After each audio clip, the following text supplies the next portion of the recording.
nous ne faisons pas en sorte que notre voix porte dans le Conseil des Nations, nous aurons l'impression que nous sommes en train d'être colonisés, alors que, visiblement, dans l'action diplomatique, dans l'action multilatérale, nous n'avions pas les moyens, nous ne pesons pas dans la balance. Faisons en sorte que ce que nous sommes, ajouté à d'autres ce qu'ils sont, nous puissions peser dans la balance mondiale. C'est cela le problème. Et pour cela, tout le monde est utile, y compris vous, y compris ceux qui crient que nous sommes en train de nous perdre. Nous avons besoin de tous pour pouvoir agir, pouvoir impacter l'action. Oui, dans ce tour, Jean-Pierre Monchot continue d'apporter sa pierre à l'édifice Marcel Zoumeno. L'homme dit que c'est à bon droit que le peuple béninois ou quelques-uns en soient à craindre pour le retour de la France-Afrique à travers le personnage de Lionel Zinsou. J'ai personnellement la même crainte que l'ambassadeur Monchot. Quand vous avez dit dans un passé très récent, l'Afrique est un petit continent qui n'appartient pas aux Africains, qui appartient aux Européens. Quand vous dites « je suis un tout petit peu béninois », le mot « tout petit peu béninois », tout petit peu béninois. Quand vous avez... Non, non, jamais. On ne peut pas dire cela et prétendre chose là, c'est pas sérieux. Et quand vous avez dit tout ça là, quand arrivé ici, le débat s'est posé, et malgré tout ce qu'on dit, vous n'avez jamais eu le courage de répondre à ces questions. Quand vous-même, on sait comment vous avez servi l'État français, le gouvernement français à des niveaux de responsabilité aussi élevés, tout cela mis ensemble. Et quand nous voyons qu'un peu avant votre nomination, les nombreuses navettes qu'il y a eu Cotonou-Paris du président Boniaï, je voudrais rappeler qu'il a fait plus de voyages sur Paris en moins d'1 an et pendant les 10 ans de Kérékou et les 5 ans de Soglo, quand vous avez fait plus d'une douzaine de navettes Cotonou-Paris, et quand après vous nommez quelqu'un qu'on connaît très proche du système politique français, et quand lui-même vient et qu'il n'a pas pris la posture de quelqu'un qui voudrait s'affranchir de ce système, je voudrais rappeler que il était celui qui allait signer l'accord de la boucle ferroviaire au nom du chef d'État la dernière fois à Niamey. Quand vous... ministre, il y a quel mal à ça? Mais pourquoi Yaïbouni lui-même n'est pas allé signer? Et quand nous voyons tout ça, la mise ensemble, quand nous voyons tout ce qui entoure le Premier ministre, quand nous voyons le rôle joué aujourd'hui par la presse française, un journaliste de TF1 a pu même dire que c'est le premier Français à la tête d'un État africain. Quand nous voyons tout cela, nous avons des raisons d'avoir les mêmes craintes. Le peuple béninois n'a pas besoin d'aller au juge, c'est ça? Non, je demande au peuple et je sais que le peuple prendra sa responsabilité. Et ce n'est pas rien impliqué. Le peuple, comme l'a dit, c'est au peuple de décider de le sort. Je crois que le 6 mars, le peuple pourra faire son choix. Et parlant du choix, le Conseil des ministres, dans sa dernière rencontre, a demandé à ce que la Sénat prenne ses responsabilités. Le Conseil des ministres a pu constater que sur les réseaux sociaux, ça fourmille, les portables sont devenus autre chose que ce à quoi ils doivent être destinés. Il est question désormais d'interdire la présence des portables lors des prochains jours électoraux au niveau des bureaux de vote. On demande aussi à ce que la Sénat prenne les dispositions qui s'imposent afin que les procurations ne fourmillent de partout. Eh bien, Rouimbo, une décision, somme toute heureuse, n'est-ce pas? Oui, je crois qu'il ne s'agit pas de décision heureuse. Et moi, je suis légaliste, c'est-à-dire il faut appliquer le code électoral. Non, le code électoral. Le code électoral. Interdit au Conseil des ministres de parler? Non, le Conseil des ministres, je disais, le gouvernement continuera à gouverner. Mais je pense que vous voulez qu'on qualifie ça de décision heureuse, de décision... Il n'y a pas de décision du Conseil des ministres du gouvernement à prendre en matière électorale. Nous avons un code. Il faut rappeler les dispositions du code. Parce qu'à force de vouloir conférer, n'est-ce pas, une suprématie des prérogatives autres que ce qui est défini clairement dans le code électoral, on passerait, n'est-ce pas, à un régime d'exception. Non, je pense qu'il faut respecter le code. Et j'en finirai pour rappeler ici que, et là, j'ouvre un petit boulevard sur ce que Marcel a dit.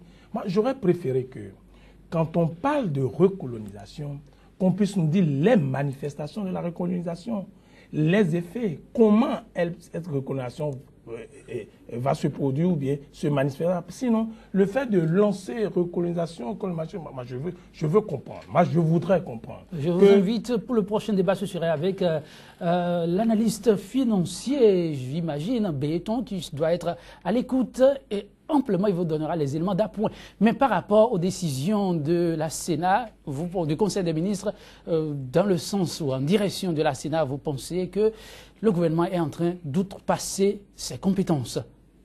Non, pas comme ça. C'est bon de rappeler, comme vous dites, une décision, c'est-à-dire qu'il ne faut pas donner l'impression que le gouvernement est en train de créer d'autres conditions ou bien d'émettre, n'est-ce pas, des règlements par rapport à cela, non. Il s'agit de respecter le code et c'est bon de rappeler.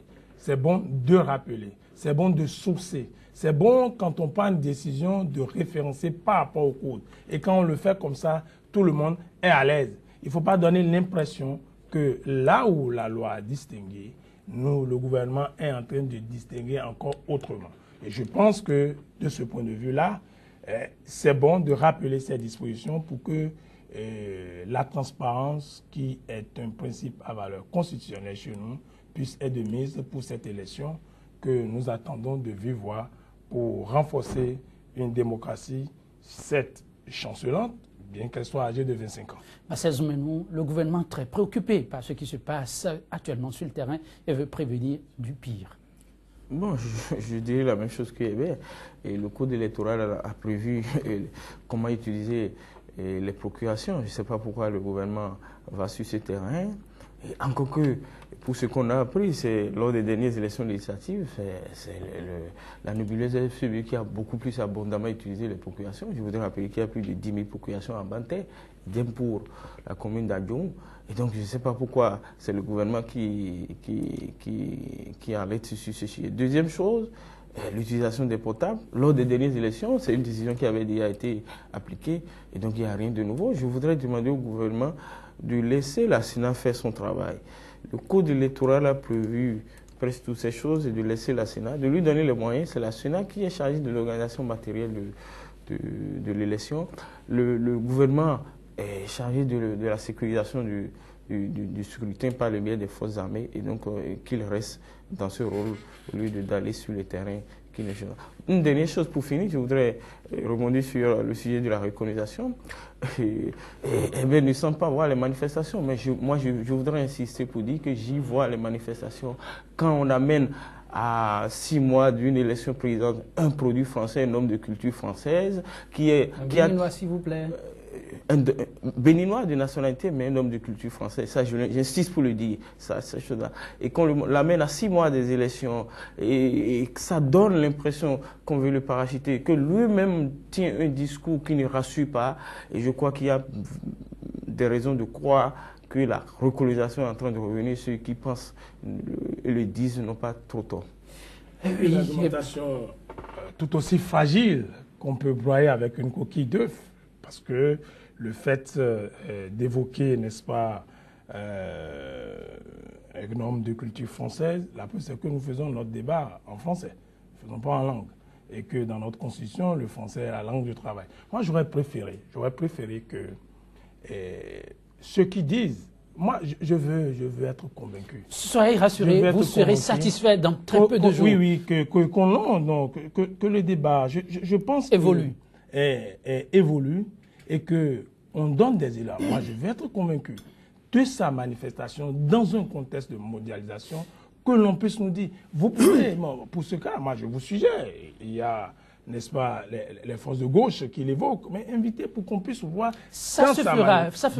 Mais en attendant, très rapidement, dites-nous, avant qu'on clôture ce premier plan du débat, dites très rapidement, le précieux sésame fait toujours défaut. On est à quelques jours du 6 mars, puisque cette date est toujours maintenue par la Cour.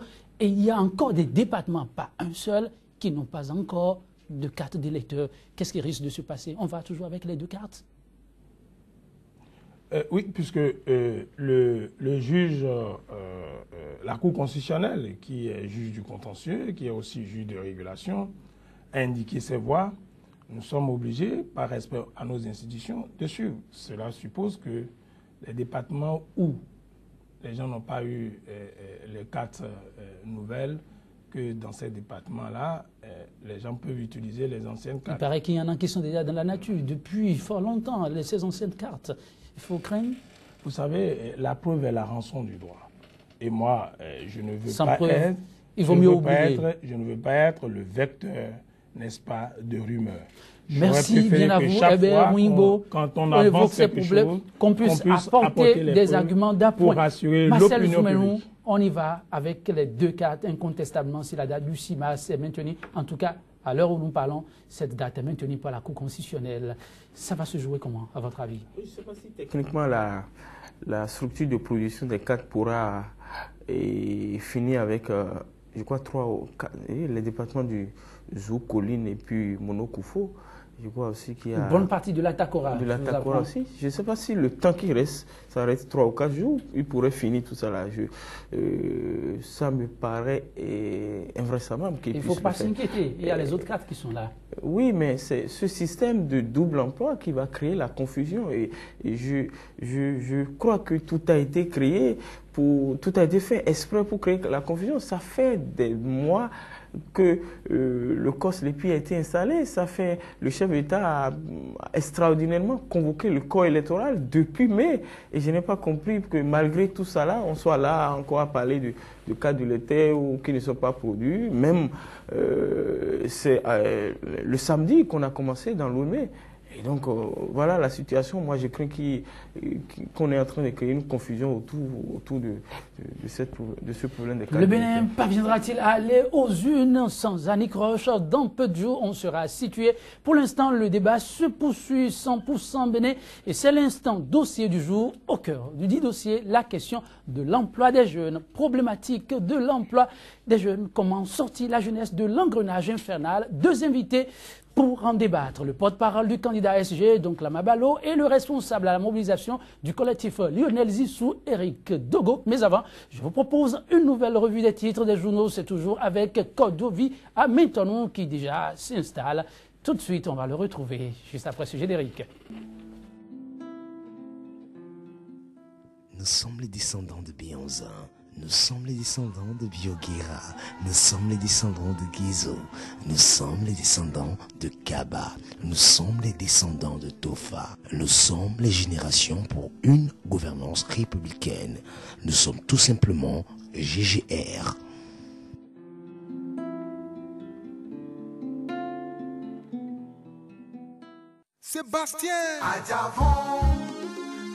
Sébastien Germain Adjavant est la personne idéale pour un peuple assoiffé de mieux-être social, de justice. Candidat à l'élection présidentielle, il promet de transformer le Bénin au bout de quinquennat et s'engage dans une rupture apaisée pour un changement profond. L'emploi des jeunes, l'électrification du pays, le développement économique, la croissance portée par l'agriculture, la priorité à l'éducation et à l'enracinement des valeurs, autant de thématiques que traite son projet de société. Convaincu que nous réussissons tous ensemble, Sébastien Germain Adjavant prend fait et cause pour bâtir un Bénin qui sourit et qui réussit, lui que le peuple sait déjà, vrai développeur et bienfaiteur. Convaincu que l'union fait la force, Sébastien Adjavant est soutenu sur tout le territoire. La croissance à 2 chiffres, oui, il va le faire, car il sait le faire. Kodovi Ametonon déjà sur ce plateau pour honorer son second tour de table. Kodovi Ametonon, quoi de neuf pour les téléspectateurs? Quoi de neuf, nous le retrouverons tout au long de cette revue parce qu'on a rattrapé quand même quelques canards qui nous sont donc parvenus. Mais on repart avec Actu Express de Médéric François Gongo qui met en manchette séance de vérité entre les élus locaux de Porto Novo et les leaders de la vague bleue. Des réformes de fermes engagements de Sébastien Adjavant pour le développement de la capitale. La trouille dans le rang des responsables du PRD, ancrage politique dans l'Atakora. Le général Robert Bian, fortement présent à Natitengu et à Tanguieta, et puis soutien de l'association Tonayon, d'Aglangadan à Sébastien Adjavon, Dame Ida Adjavon porte très haut les idéaux de son époux. Communal Info, présidentielle de 2016, Raoul Glessoubé appelle à la mobilisation autour de Lionel Zissou et puis soutien de l'association Tonayon à Sébastien Adjavon. Madame Ida Adjavon fait bouger les lignes à Aglangadan, Dynamisme Info pour la crédibilité des résultats du vote du dimanche. Les comportements à adopter par le corps électoral. Info Sud, course à la Marina. La session UN du littoral déclare son soutien à Talon et puis présidentielle de mars 2016. Ida Adjavon multiplie les initiatives pour une victoire de son époux. La nouvelle tribune, supposée lettre sous instigation de Talon. La lettre authentifiée de Moncho qui met fin à la polémique. Et puis lettre ouverte du père Israël plutôt messin au chef de l'État, aux hommes politiques et au peuple. Prenons nous-mêmes notre destin en main, et puis santé et éducation. Koukaki expose les axes de son projet de société ce jour. La source de l'info pour une transition apaisée. La Cour constitutionnelle et la Sénat au carrefour de l'histoire. La tribune de la capitale, tractation politique. La coordination de l'Union fait la nation du littoral rejoint Patrice Talon. Soutien à l'association Tonayon à Sébastien Adjavon. Madame Ida Adjavon fait bouger les lignes à Aglangadan, le pays émergent. Campagne pour la présidentielle du 6 mars prochain à Tiémé, Lokossa, Hweyogbe, Bopa et Komé. Désormais aux mains de ASG, le projecteur. Transformation de la carte LEPI en carte d'identité.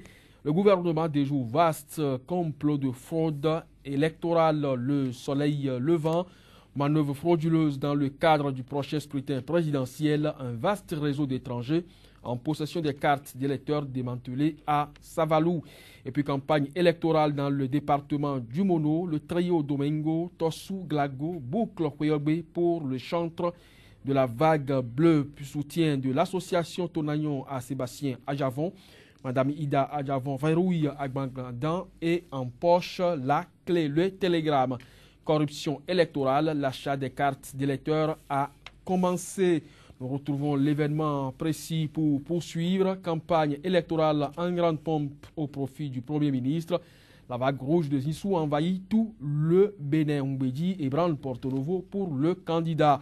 Polémique autour des révélations de l'ancien ambassadeur de la France près le Bénin, Jean-Paul Moncho, certifie l'authenticité de sa lettre. L'humanité. Désignation des coordonnateurs dans les bureaux de vote, Sénat, magistrat, la fronde se poursuit.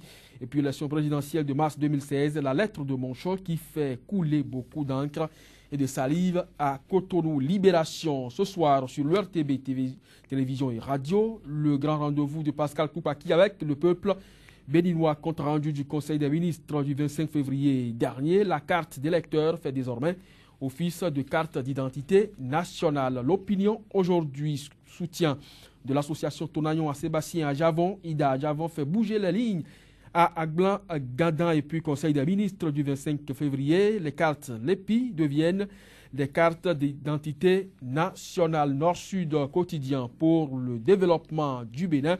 Tchabisika prône un retour aux valeurs. Le nouveau courrier présidentiel de 2016, Akhenatonde, le meilleur profil pour la Marina et puis développement intégral du Bénin à partir de la base. Christian Lainé gagne la confiance des élus locaux. Palmarès pour terminer. Situation confuse autour des cartes d'électeurs vers un faible taux de participation.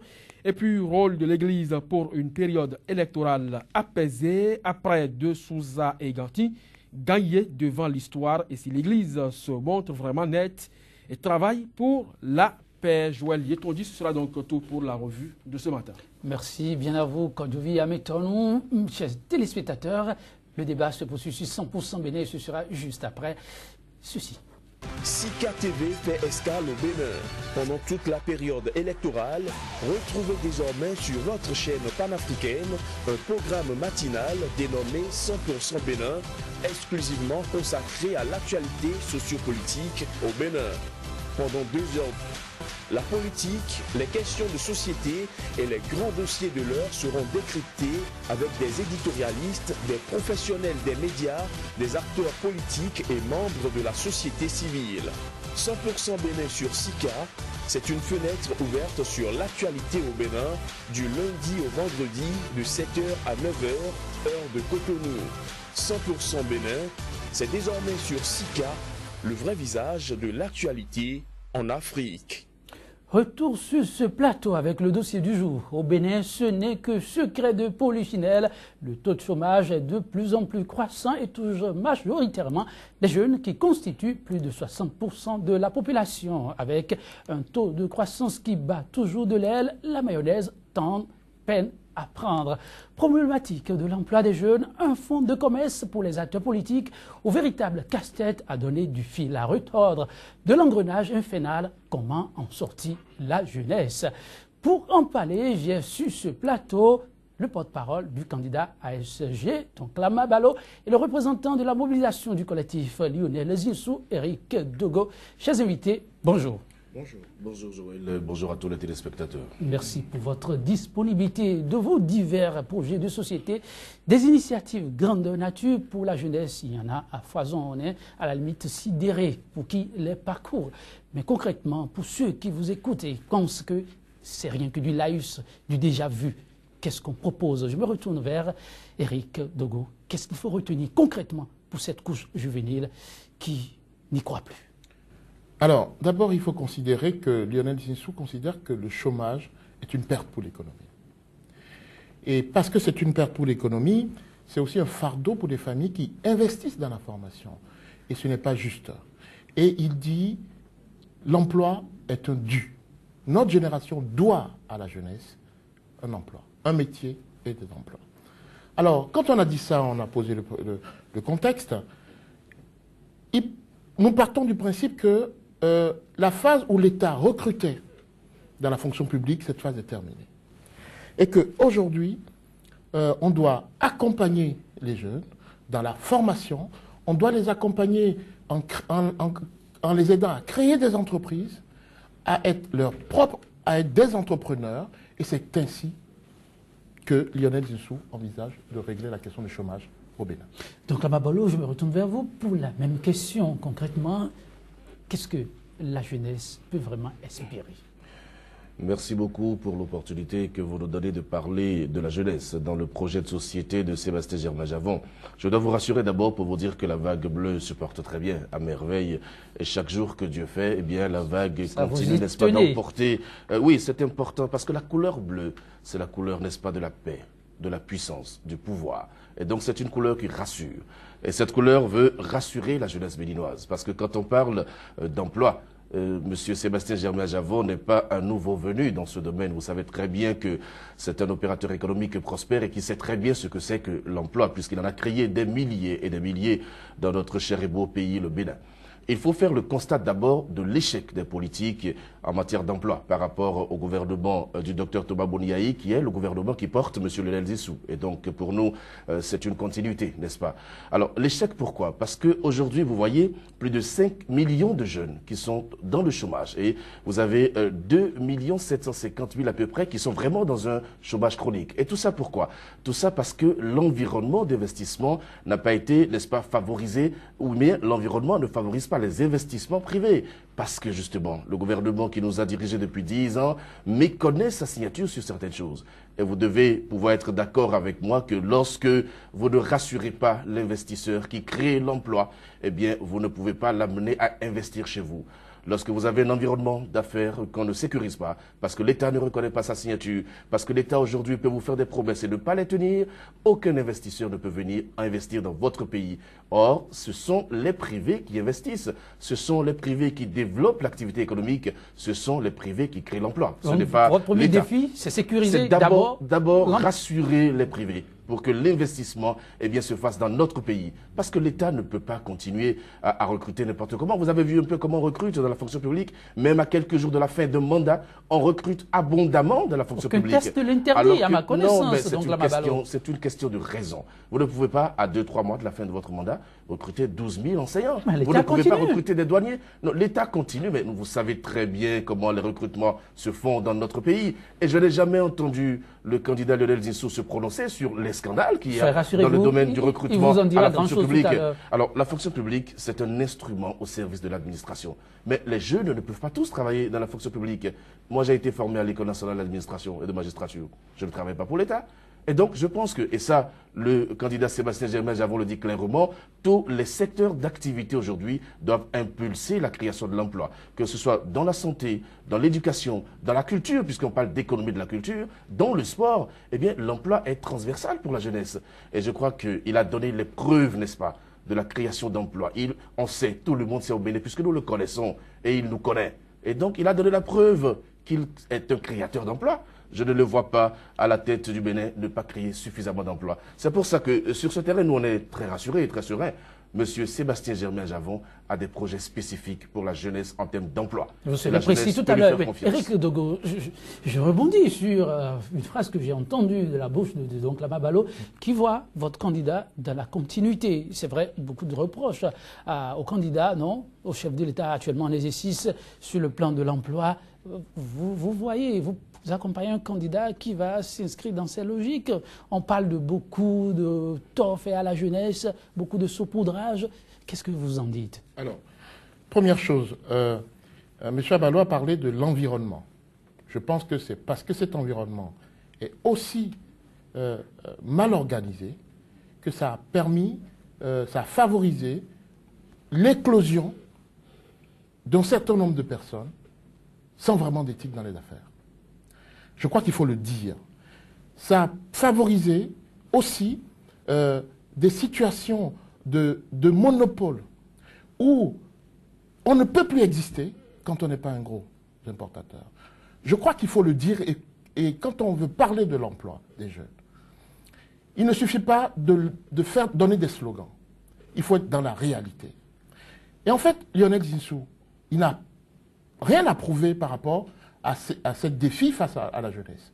Lionel Zinsou a créé un certain nombre d'emplois à travers toute cette activité qu'il a faite. Par le passé, dans les banques, en dirigeant des fonds d'investissement. Mais Éric, on dit de lui, vous allez voulu, mais on dit de lui qu'il essaie de s'accommoder, de s'adapter à l'environnement. Et l'environnement ici, ce qu'on en dit, vous avez écouté les journalistes, vous avez suivi tout à l'heure, il paraît que, bon, ici, quand on dit à gauche, on sait qu'on veut aller à droite, c'est un jeu de cache-cache. Mais l'homme qui y a fait ses preuves sous d'autres cieux, ou peut-être là-bas, c'est la rigueur. Dans les actions, est-ce que finalement, il ne risque pas de faire comme les autres? En fait, non, il ne fera pas comme les autres parce que Lionel Zinsou, c'est quelqu'un d'indépendant, de libre d'esprit. Il a prouvé. S'il n'avait pas été quelqu'un de libre d'esprit et d'indépendant, il n'aurait pas fait cette carrière-là. Quand on est noir en Europe, quand on n'est pas libre, quand on n'est pas compétent, quand on n'est pas excellent, on ne peut pas faire cette carrière en Europe.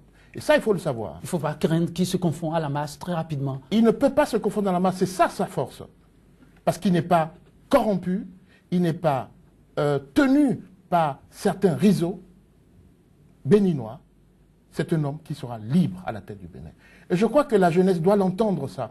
Parce que ceux dont on a besoin aujourd'hui, les hommes d'affaires dont on a besoin aujourd'hui, les hommes, celui qui va me diriger au Bénin, dont on a besoin, c'est quelqu'un qui est capable d'être libre, indépendant par rapport aux différents réseaux qu'il y a dans notre pays, qui gangrènent l'économie, qui empêchent la jeunesse de progresser. Alors, le chômage de la jeunesse, je vais vous faire un aveu, c'est un phénomène mondial. L'Afrique est un continent qui n'a pas su anticiper sur l'éclosion démographique. Le problème de notre pays, il est là. Et Lionel Zinsou, c'est quelqu'un qui sait anticiper. Lionel Zinsou, c'est quelqu'un qui est capable de voir demain. C'est un homme d'État parce qu'il pense à la prochaine génération et non à la prochaine élection. Et je crois que c'est une différence fondamentale. Et les secteurs vitaux qui sont dans la ligne de mire du candidat? Alors, les secteurs vitaux qui sont dans la ligne de mire, on ne peut rien faire si la jeunesse n'est pas bien formée. Donc l'éducation. L'éducation. Avec une implication forte du numérique. Parce qu'aujourd'hui, le numérique est un accélérateur de développement. Et notre pays ne peut pas échapper à cela. Ça veut dire qu'il y a des conditions préalables à régler. La question de l'énergie, d'accord? La question de la formation des enseignants, la question de l'adaptation de la formation au marché de l'emploi. Et Lionel Zissou, c'est ça son défi. La jeunesse, pour lui, c'est quelque chose de fondamental. Et je souhaite vraiment que les Béninois puissent l'entendre. Donc l'éducation, les numériques, en priorité. Donc la Mabalo, vous surfez, vous, sur quoi comme priorité pour cette jeunesse? D'accord. Je voudrais d'abord remercier mon ami Eric d'avoir reconnu que l'environnement aujourd'hui n'est pas propice au développement, n'est-ce pas, des entreprises. Et ça, il y a des gens qui sont responsables de ça, ceux qui nous ont dirigés d'abord. C'est ça le problème. Première chose. Deuxième chose. Permettez-moi de vous interrompre là-dessus. Bien sûr. Vous avez reconnu, n'est-ce pas, que l'environnement... En fait, l'environnement qu'on subit aujourd'hui, que la jeunesse subit aujourd'hui, ce n'est pas quelque chose qui date d'il y a 10 ans. Oui, ben... Non, je pense qu'il ne faut pas le séparer. C'est un ensemble, c'est une continuité qui ne date pas d'aujourd'hui, où la jeunesse n'a pas été prise en compte. La voix de la jeunesse béninoise n'a pas été prise en compte. Alors, et Lionel Zissou, de ce point de vue, ne peut pas être, je souhaite terminer s'il vous plaît, ne peut pas être comptable de tout ça. En revanche, c'est quelqu'un qui arrive pour s'impliquer, pour donner à la jeunesse béninoise ce que lui, il a reçu en héritage de sa famille. Alors, il doit prendre sa part de responsabilité dans ça. Je le dis pourquoi? Je le dis simplement parce que je doute, moi, de la liberté d'esprit et de l'indépendance de M. Lionel Zissou. Pourquoi? Je doute parce qu'il est porté par un système. C'est ça que je dis. Lorsque vous le voyez fonctionner, avez-vous l'impression qu'il est un homme libre? Avez-vous l'impression qu'il est un homme indépendant? Avez-vous l'impression qu'il dit vraiment ce qu'il a envie de dire? Avez-vous l'impression que justement, il va gérer en n'étant pas lié au système Boniaï? Mais vous n'êtes pas sans savoir que l'instant de campagne est différent de l'instant de la gestion. Mais les conditions même du choix de Lionel Zissou posent problème. Vous savez très bien, je les entends parler du candidat du consensus et tout le reste, mais vous savez mieux que moi que le consensus peine à être trouvé dans ce secteur-là ou dans cette famille politique. Donc, moi je doute, et je pense que les Béninois qui nous suivent doutent réellement de l'indépendance d'esprit ou de la liberté de Lionel Zissou de gérer indépendamment du système qui le place. Pour nous, c'est clair. Il peut être libre dans ses affaires, il peut être libre quand il était en Europe, parce que justement on a parlé de ce qu'il a fait là-bas, mais ici, dans le système qui le porte et dans les conditions qui sont les nôtres ici, je doute vraiment qu'il ait les coups de franche pour impulser une quelconque politique. Pour nous, c'est clair. L'autre chose qui est fondamentale, c'est quoi? C'est que le candidat Sébastien Germain-Javot, puisque c'est de lui que moi je suis venu parler ici, a déjà fait ses preuves en matière de création d'emplois. C'est un acquis. Et moi, je pense toujours que lorsque vous voulez analyser le futur de quelqu'un, c'est à l'aune de son passé. Je l'ai toujours dit dans ce studio, sur ce plateau, je le redis encore aujourd'hui. Et en priorité comme as. En priorité, et là, nous sommes en adéquation, il faut, n'est-ce pas, l'adéquation formation-emploi. Il faut former les jeunes pour pouvoir les utiliser dans le système de l'emploi au Bénin. Les politiques d'emploi ont existé sous le docteur Boniaï, le FNPEJ qui donne de l'argent aux jeunes pour créer des emplois. A-t-on fait le point de cette politique aujourd'hui? Nous avons connu des jeunes qui ont pris de l'argent et qui n'ont rien fait du tout. Et souvenez-vous, on a même diffusé dans ce pays des communiqués pour dire, voilà, nous rappelons à l'ordre tel jeune, venez rembourser. Et après, on ne nous a pas fait le point. Parce que l'argent a été distribué à des copains politiques, à des amis politiques, et vous le savez très bien. Alors ça, c'est des choses qu'il faut dénoncer. Et nous pensons que le candidat Sébastien Germain-Javon a la possibilité aujourd'hui de corriger tout ça. Le candidat Sébastien Germain-Javon parle, par exemple, des entreprises qui font la politique du recrutement massif. Lorsque vous êtes une entreprise privée, et que vous faites la politique du recrutement massif des jeunes, notamment, vous avez des allègements fiscaux. L'État vous accompagne dans votre politique de recrutement massif en vous offrant des facilités fiscales. Et ça, c'est une politique de développement que le candidat Sébastien Germain-Javon a. Une autre chose qui est importante, c'est quoi? C'est que le candidat Sébastien Germain-Javon est convaincu aujourd'hui que seuls les diplômes ne suffisent plus pour développer une nation ou pour donner la chance à la jeunesse. Vous voulez aller à l'américaine? Et qu'est-ce qu'il propose? Il propose la validation des acquis de l'expérience. La validation des acquis de l'expérience, ce ne sont pas des diplômes académiques, mais carrément professionnels. Lorsque la preuve est établie aujourd'hui que vous avez une certaine expérience dans votre domaine d'activité, on peut les valider à travers des diplômes. Et ça, c'est un système anglo-saxon qui fait la promotion du savoir-faire et non des diplômes. Parce que tout le temps, dans ce pays, On nous a démontré qu'il faut avoir le diplôme ou qu'il faut aller dans les bureaux pour pouvoir prospérer. Or, la jeunesse aujourd'hui n'a plus besoin forcément de ça. Alors, un autre point sur lequel le candidat Sébastien Germain-Javon joue, c'est, n'est-ce pas, les entreprises. Lorsque il dit, par exemple, dans son projet de société, qu'il va créer dans les 77 communes du Bénin des aires de jeu, parce que c'est un développeur, il sait très bien ce que c'est, ce que le sport peut amener en termes de création d'emplois. Eh bien, quand on veut construire des aires de jeu dans les 77 communes, on crée de l'emploi. N'est-ce pas? La jeunesse est mise au travail. Et ça, c'est de l'espoir que le candidat Sébastien Germain-Javon apporte à la jeunesse béninoise. Et donc, il y a toute une panoplie de mesures. Il y en a 10 exactement pour l'emploi des jeunes. Je ne sais pas si j'aurai le temps d'aller dans les détails, mais il y a une vision. Oui. Laissez-moi finir, s'il vous plaît. Il y a une vision. La vision qui est de mettre la jeunesse au travail. Même quand vous prenez le logo du candidat Sébastien Germain-Javon, il vous a dit, le poisson qui est dans le bleu, eh bien, c'est le poisson qui amène, n'est-ce pas, la jeunesse au travail. Plutôt que de vous donner du poisson, je vais vous apprendre à pêcher le poisson. Alors, et ça, c'est une vision, une dynamique qu'on peut accompagner. Et pour nous, c'est suffisant pour dire à la jeunesse qu'elle doit faire confiance à Sébastien Germain-Javon, 51 ans, et donc jeune lui aussi, connaissant les défis de la jeunesse, et prêt à travailler avec la jeunesse. Oui, Éric Dogo. Je voulais juste dire, et je reviendrai aux 3 axes forts de la politique que veut mener Lionel Zinsou pour la jeunesse. Oui, le poisson, c'est aussi, ça me fait penser aussi à l'aspect des miracles. Et il n'y a que Jésus qui a fait des miracles en multipliant les poissons. Et que là, on vient à la réalité des choses, et qu'en fait, il y a 3 aspects importants. D'abord, dans le monde rural, parce que les jeunes, il y a aussi des jeunes dans le monde rural.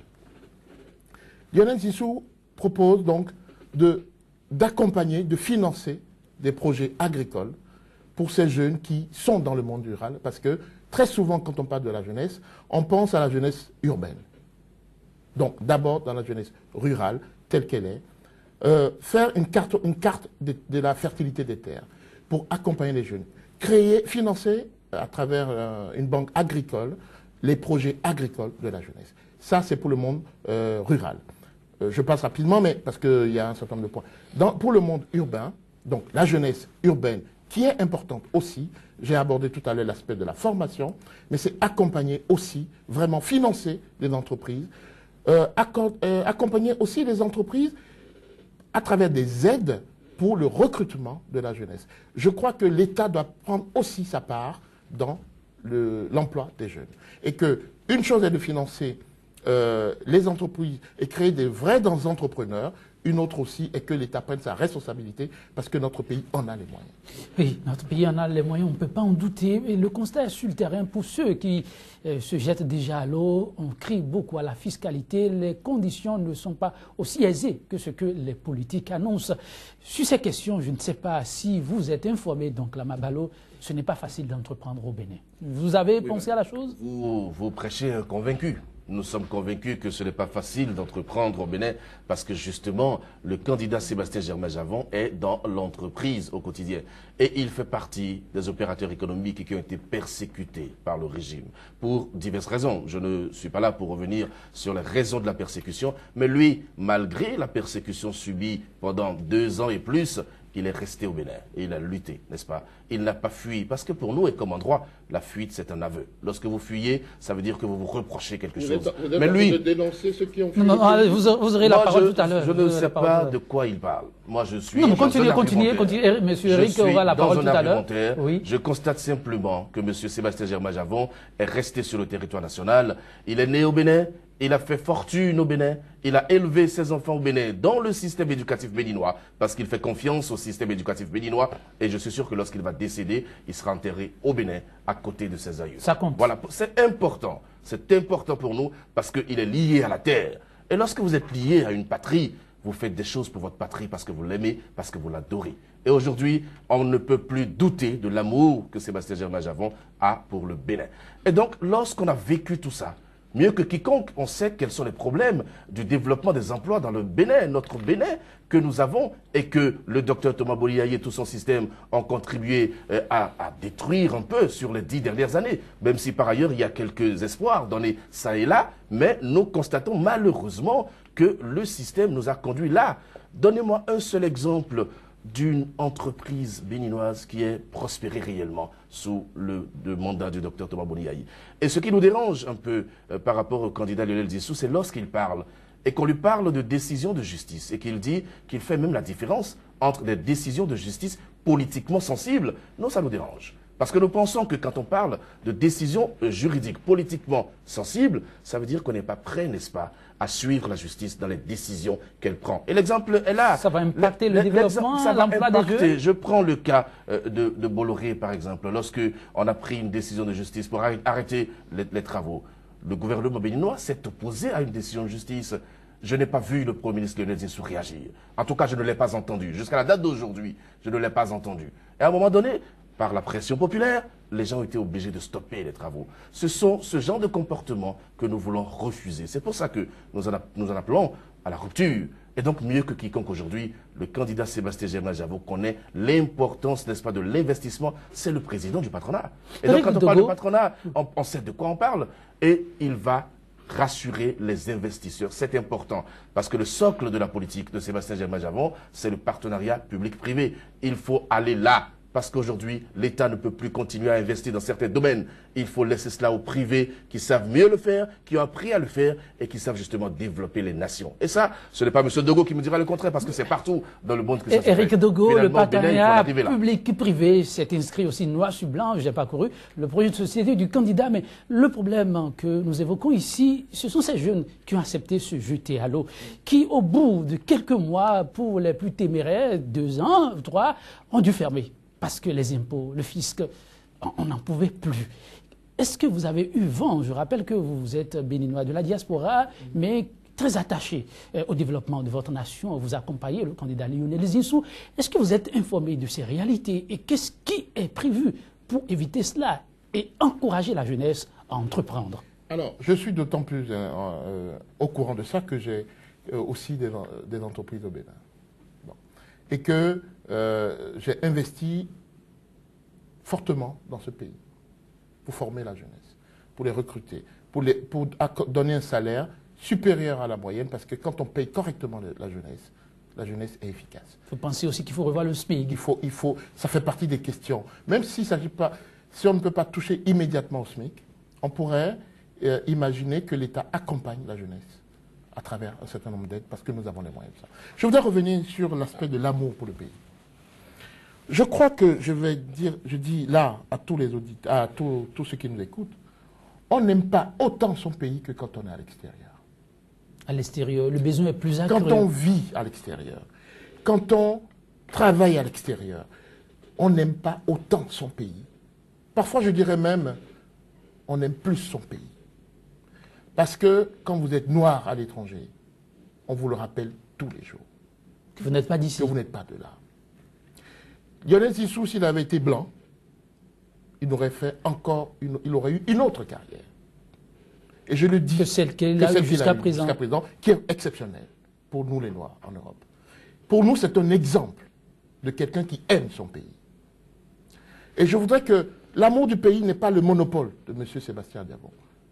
Et nous qui sommes à l'étranger, je dois vous dire, c'est la première fois que je vois autant de gens de la diaspora rentrer pour la campagne électorale. Je souhaiterais que les Béninois l'entendent, que quand nous sommes là-bas, ça nous manque le pays. Et parce que ça nous manque, et parce qu'on nous rappelle au quotidien que nous ne sommes pas de là-bas, nous ne pensons qu'à une chose, c'est revenir. Et c'est ce que Lionel Zinsou a fait. Je voudrais qu'on le pose comme préalable sur l'amour du pays. Lionel Zinsou, je pense que s'il n'aimait pas son pays, il ne serait pas là. Il ne serait pas là. Qu'est-ce qu'il viendrait faire? Il a 61 ans, il a une carrière formidable. Il n'a rien à prouver. Et c'est aussi pour ça que c'est quelqu'un qui est fait pour le Bénin, parce qu'il n'a pas besoin vraiment de cela. Il vient parce qu'il aime ce pays.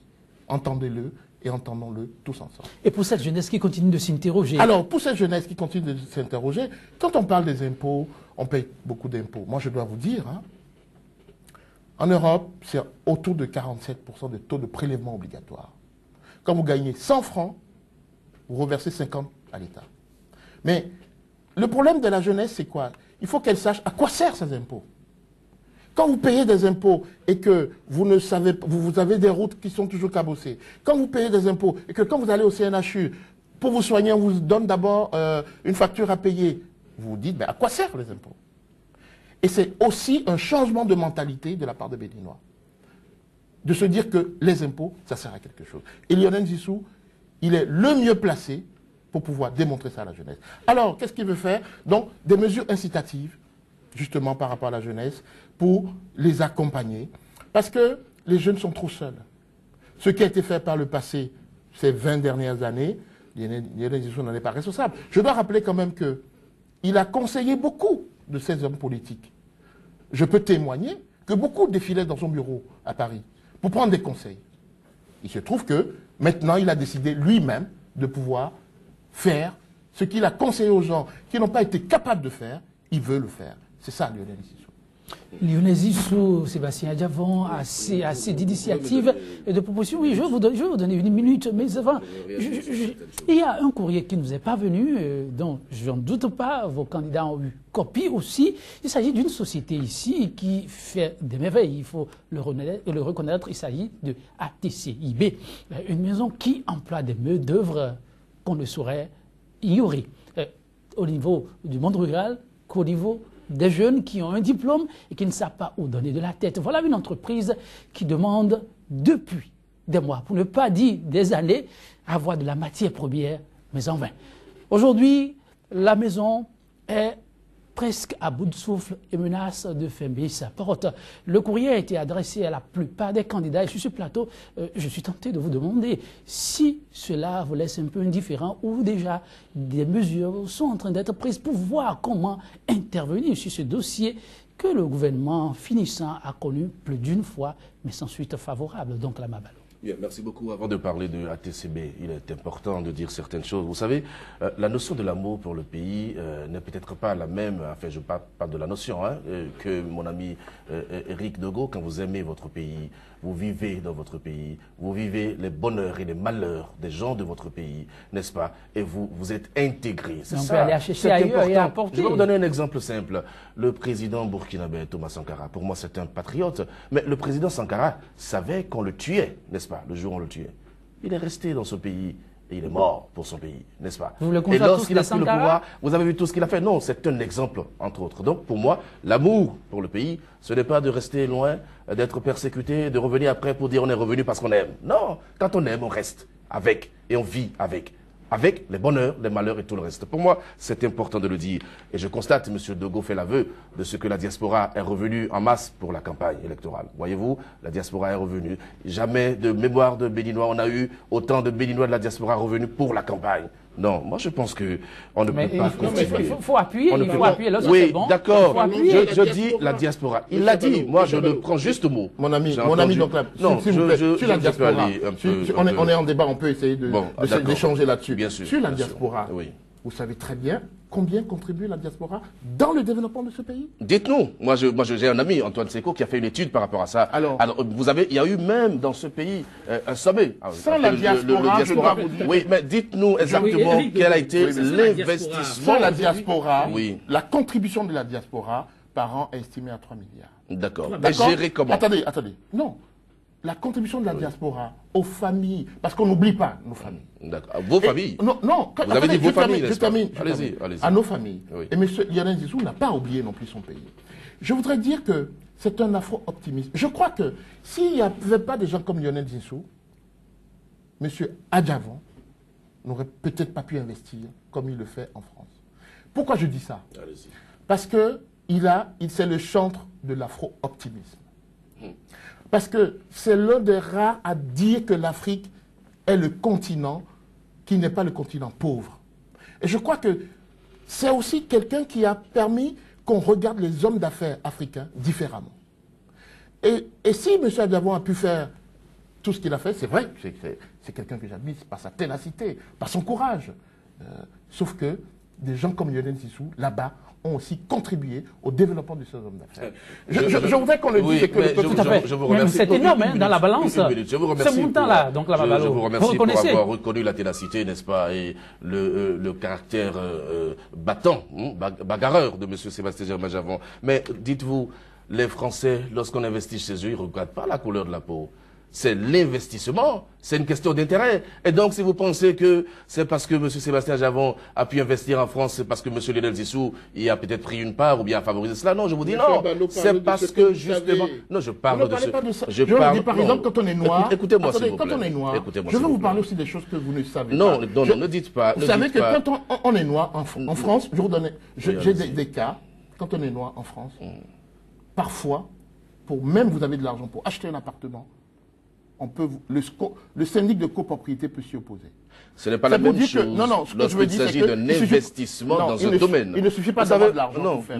Mais écoutez, aucun pays ne refuse le développement. Aucun pays ne refuse le développement. Si l'État français sait que l'investissement de M. Javon peut lui rapporter quelque chose, il ne refusera pas. Et donc, quelle que soit la couleur de sa peau, pour moi, c'est important.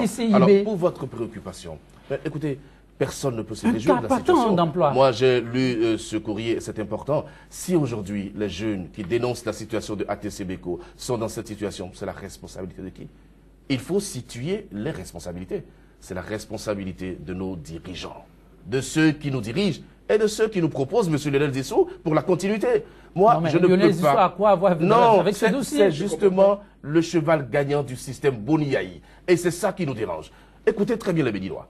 M. Lionel Zissou n'aurait pas eu sûrement le même traitement s'il était venu en dehors du système FCBE, du système Boniaï, du système PRD, du système RB, du système que nous décrions depuis 10 ans. C'est pour ça que les autres parlent de rupture et de continuité. Et donc qu'il souffre, que M. Lionel Zissou souffre, qu'on lui porte tous les péchés du régime Boniaï. Parce qu'il a signé un pacte de gouvernement avec le régime Boniaï. Parce qu'il est Premier ministre encore en fonction. Et donc il est comptable de tout ce que nous dénonçons. Et ça, c'est une situation, n'est-ce pas, qui a été favorisée par le gouvernement en place. Il faut dénoncer. Moi, le candidat Sébastien Javon commence par dénoncer ça. Et c'est quelle est l'importance de l'industrie du bois dans le développement d'une nation. Vous savez très bien comment le commerce du bois se fait dans notre pays. Et vous savez très bien qu'il y a des complicités à certains niveaux dans le commerce du bois, dans le traitement du bois. Même les espaces qu'on vend, n'est-ce pas, à des gens. Je ne veux pas être, je ne sais pas, chasser les étrangers. Mais vous savez très bien comment ça se passe dans le commerce du bois. Aujourd'hui, nous avons une industrie qui arrive à exploiter du bois, qui n'est pas disponible, parce qu'on ne lui donne pas la possibilité, n'est-ce pas, d'avoir l'espace suffisant. Et donc, nous avons une industrie qui transforme le bois sur le terrain et qui fait des meubles. Et là, je pense que c'est à encourager.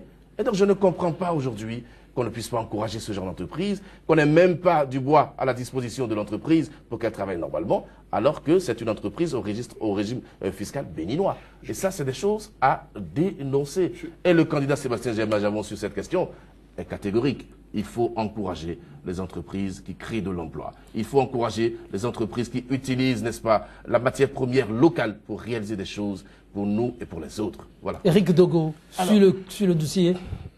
Sur ce dossier, j'avoue que je ne suis pas au courant en détail de ce dossier, mais le marché du bois, j'aimerais qu'on sache comment ça se passe. Moi, j'ai fait ce commerce il y a 15 ans maintenant. En réalité, la production du bois, qui est la meilleure qualité, est quelque chose qui est produite. Ce sont des plantations qui sont faites, destinées à l'export, financées par des partenaires étrangers. La difficulté, elle est là. Et pour exporter du bois du Bénin, pour avoir du bois de qualité à travailler, c'est très compliqué parce qu'il y a tout un marché, mais ça ne date pas d'il y a 10 ans. Je vous parle d'il y a 15 ans. Donc, je déplore cette situation. Comment ne pas être touché par le licenciement de la jeunesse? Comment ne pas être touché? Bien sûr que je suis touché. Et pour une maison qui est sur le point de fermer sa porte et de mettre la clé sur le paillasson, qu'est-ce qu'on peut envisager? Ce qu'on pourrait envisager, et là, je ne parle pas là en disant, je n'engage pas le candidat par rapport à cela, mais connaissant l'homme, connaissant sa sensibilité pour la jeunesse, on verra, on étudiera très très rapidement. Parce que ce qui est important, c'est que lui, il est dans l'immédiat, dans des solutions immédiates, pas dans des solutions à long terme. Donc, le pays a les moyens de financer des aides rapides pour que cette situation soit réglée. On verra en détail des choses parce que je n'ai pas d'informations en détail sur ce cas. Donc je vous laisse copie tout à l'heure. Sur ce point, nous avons pris une longueur d'avance sur vous parce que nous connaissons le dossier. Nous avons eu la copie de cette plainte, nous l'avons étudiée, nous avons des solutions. Et donc on est en avance, que le peuple béninois en tire les conclusions. Oui, est-ce que de ce côté-là, les employés peut pousser un ouf de soulagement. Depuis que le problème se pose, ça ne dort plus à ce qu'il paraît. Alors, si le candidat Sébastien Germain Javon prend le pouvoir, n'est-ce pas, les employés peuvent pousser un ouf de soulagement. Ceux qui les ont conduits dans leur dernier retranchement, eh bien, ne sont pas responsables aujourd'hui, vous le voyez. Vous ne faites pas campagne sur le dossier, j'espère. Non, mais on est en période de campagne. Oui, non, mais d'accord. En période de campagne, il faut dire la vérité aux gens. Lorsque mon ami Eric Dogo dit que le candidat Lionel Zissou n'est pas dans la durée et qu'il a des solutions immédiates, que c'est immédiat, non, nous, on n'est pas dans l'immédiat. On n'est pas dans l'immédiat, on est dans la prospection. On est dans une vision. On pense au présent, au futur. Non, et donc, ne travestissez pas mes paroles. Je n'ai pas dit que... Que finissez-vous, vous prenez la parole. Oui, allez-y rapidement. Vous avez dit, et ça j'utilise exactement vos mots, vous avez dit que M. Zissou est dans l'immédiat, n'est-ce pas? Il a des solutions immédiates. C'est ce que vous avez dit. Oui, c'est ce que j'ai dit. Oui, et moi j'ajoute que non seulement nous avons des solutions immédiates, mais nous nous projetons dans le futur. Et nous avons des solutions pour le futur parce que nous avons une vision. Et ça c'est très clair. Personne aujourd'hui ne peut dire le contraire concernant M. Sébastien Germain Javon. Alors, le candidat Javon veut rassurer les employés de ATC-BECO. Tout ce qui va de l'intérêt du peuple béninois, parce qu'il s'agit de l'intérêt général et non l'intérêt de quelques-uns. Et donc tout ce qui va dans l'intérêt du peuple béninois sera sauvegardé par le candidat Sébastien Germain Javon. Il demande simplement au peuple de lui donner la possibilité de faire des résultats. Parce que lui, dans toute sa culture, ce sont les résultats qui importent. Et ça, lorsque vous avez un homme fondamentalement formaté dans ce registre de résultats, il suffit simplement de le mettre à l'œuvre. Et vous verrez, de lui donner la possibilité d'aller dans l'action pour que vous voyez les résultats. Parce que, et là je finirai, je donnerai la possibilité à mon ami d'en face de parler, c'est qu'aujourd'hui, et comme le dit le candidat Sébastien Germain Javon, il y a des normes qui existent dans notre pays. Ces normes n'ont jamais été respectées. Il suffit simplement de revenir aux normes. Et vous allez voir que les choses vont changer. Les gens qui parlent de réforme, ils ont raison. Mais vous voyez qu'ils parlent surtout de réforme politique. C'est ça qui les intéresse. Or, c'est le développement qui intéresse Sébastien Germain Javon. C'est pour ça qu'il demande de revenir aux normes. Vous savez très bien que la gouvernance, ça c'est un péché du gouvernement Boniaï. Vous savez très bien qu'il faut faire des ports en eau profonde. Monsieur Sébastien sait de quoi il s'agit. Vous savez qu'il faut construire des hôpitaux, il en a construit et il veut en construire. Vous savez qu'il faut construire des écoles, non pas en matériaux comme nous voyons, mais en matériaux définitifs. Et vraiment faire, il a fait ça déjà et il sait qu'il faut le faire. C'est de cela que nous avons besoin. Ce n'est pas Eric Dogo, les livres et tout le reste. Non, c'est un homme pragmatique et c'est ça qu'il faut à la tête de notre pays. En tout cas, Lionel Zissou n'en aime pas moins, n'est-ce pas? Il n'en aime pas moins, Lionel Zissou, c'est un homme pragmatique. Quand je disais tout à l'heure qu'il y avait des solutions immédiates, parce que quand vous arrivez, vous ne dites pas on va réfléchir pour dans 5 ans. Oui, il y a une vision, le Bénin gagnant, on l'a proclamé, on l'a dit partout. Et c'est quoi ce Bénin gagnant? Je pense que ce n'est pas qu'un slogan. Ce n'est pas qu'un slogan. Le Bénin gagnant, c'est donner la possibilité aux jeunes de participer au développement économique. C'est aussi un nouveau mode de développement qu'il faut envisager. Et quand vous parlez de la construction des quais, etc., M. Lionel Zissou, il est au fait de ces choses-là. Il n'a pas attendu non plus. Il n'est pas non plus c'est pas un Béninois qui arrive comme ça, comme un cheveu sur la soupe. C'est quelqu'un qui a financé des services au CNHE. C'est quelqu'un qui a, à travers, on ne va pas revenir là-dessus, mais c'est de notoriété internationale, la fondation Zissou. C'est quelqu'un qui finance sur ses propres deniers personnels toutes ces activités-là. Il n'a pas attendu non plus d'arriver comme ça, comme un cheveu sur la soupe. Lionel Zissou, c'est quelqu'un qui est aussi dans une vision prospective de développement. C'est une histoire, c'est un parcours. Si vous devez lancer un message fort, un appel vibrant à cette jeunesse qui vous a écouté, qui se demande, tiens, est-ce que c'est du vrai, si ce n'est que du beau? Que leur direz-vous? Alors, au nom de Lionel, un peu de mots, soyez des gagnants. Venez avec nous pour être gagnants, parce que être gagnant, c'est participer, c'est ne pas être à côté. Et Lionel Zissou, ce n'est pas celui qui va laisser la jeunesse au bord de la route. Ils l'ont compris et vous suivront à la lettre. Donc, Lama Balo, et votre message. Germain Javon, le chômage n'est pas une fatalité.